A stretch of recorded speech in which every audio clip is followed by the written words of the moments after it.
თუ ავიღებთ ასეთ დიონს, კერძოდ 2,5 ჰექსადიონს და ვაურთიერთქმედებთ მას ნატრიუმ OH-თან, ან ნებისმიერ სხვა ფუძესთან სითბოში, მაშინ მივიღებთ ასეთ ციკლურ ენონს, ანუ მოხდა ინტრამოლეკულური კროტონული კონდენსაცია, შესაბამისად, ერთმა ალფა ნახშირბადმა შეუტია მეორე კარბონილის ჯგუფს.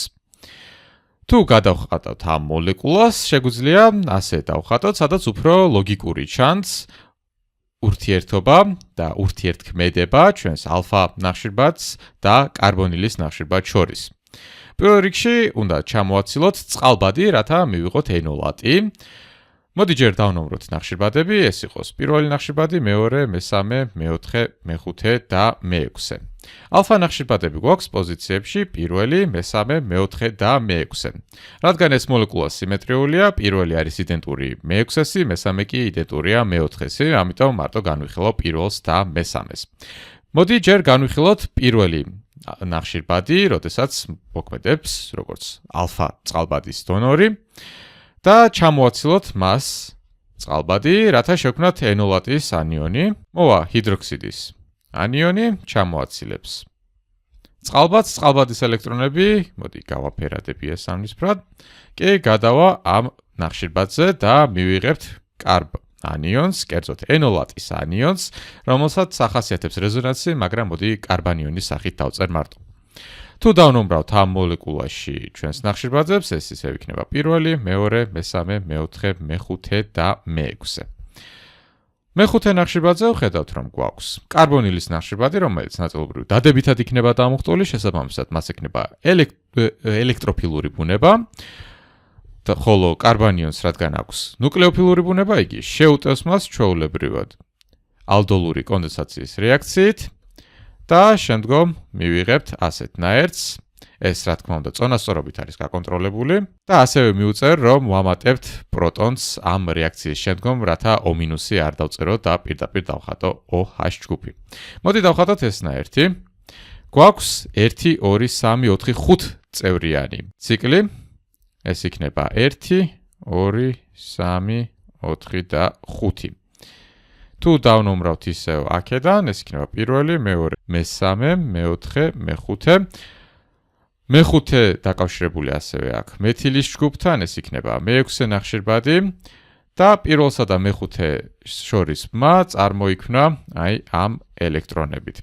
რაც შეეხება ამ მეხუთე ნახშირბადს, იგი დაკარგავდა P ელექტრონებს, გადავიდოდა ეს ჟანგბადზე, ჟანგბადი გახდებოდა O- და შემდგომ პროტონირებით მივიღებდით OH-ს. მოდი ამ ელექტრონებს წითლად აღვნიშნავ, რომ ახალია, რადგან ახალია.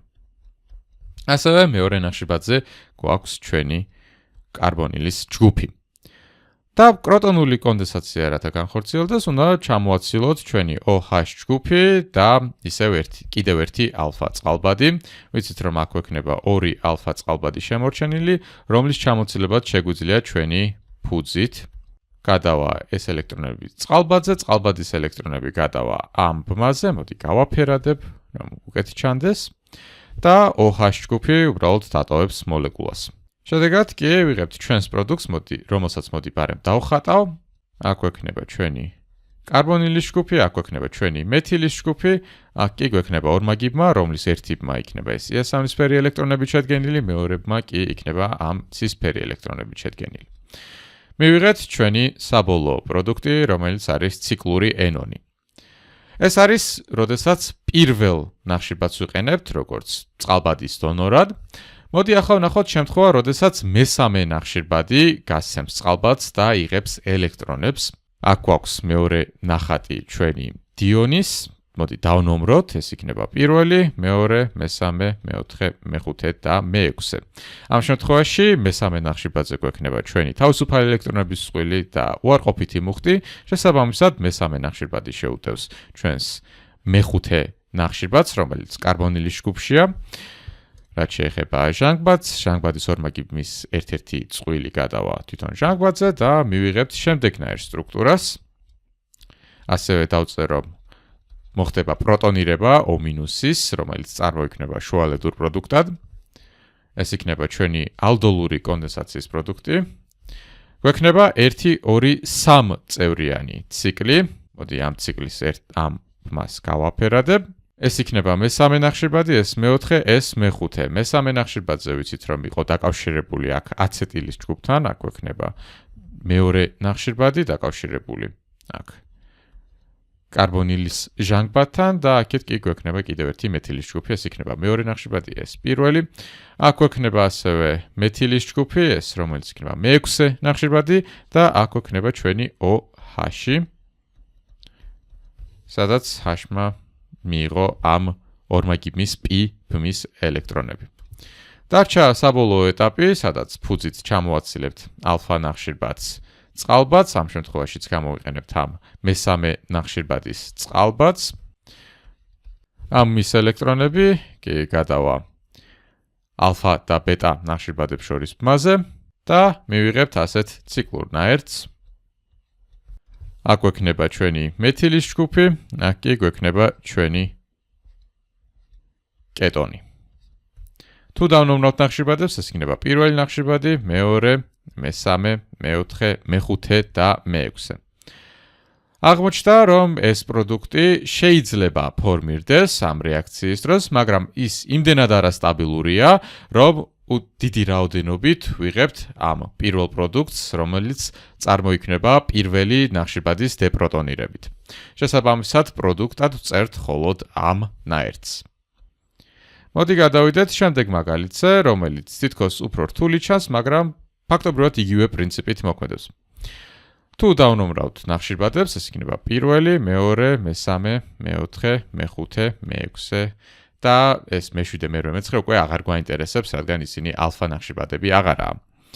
ალფა ნახშირბადებით შეგვიძლია განვიხილოთ მხოლოდ პირველი და მეექვსე ნახშირბადები ამ შემთხვევაში, რადგან მესამე და მეოთხეს დროს იმდენად დიდი არის დაძაბულობა სამწევრა ციკლის დროს, რომ შეგვიძლია ჩავთვალოთ, რომ მისგან პროდუქტები საერთოდ არ მიიღება, ან თუ მიიღება, მალევე იშლება.